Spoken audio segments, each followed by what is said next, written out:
Hello everyone. आज चाहिँ काग तिहार है। काग तिहार हो आज चाहिँ, दिवालीको सेकेन्ड डे। सबैजनालाई धेरै धेरै शुभकामना छ काग तिहारको।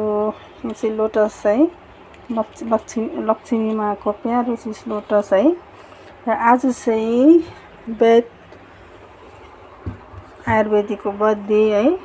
र मैले यहाँ चाहिँ आयुर्वेदिकको सामानहरू राखेर पूजा गरेको छु। यहाँनिर छ यो निम पत्ता हो, बेलपत्ता, तेजपत्ता, कडी पत्ता, यहाँ तुलसी, अझै थुप्रो थुप्रो चिजहरू छ जो हामीले मेडिसिनको रूपमा है यसलाई मानिन्छ र यसलाई हामीले युज गर्छ। र आज चाहिँ जति पनि हामीले आयुर्वेदिकको मेडिसिनमा युज गर्ने यो सामग्रीहरू छ उनीहरूको पूजा गर्नुपर्ने है। र पूजा गरिएको छु मैले।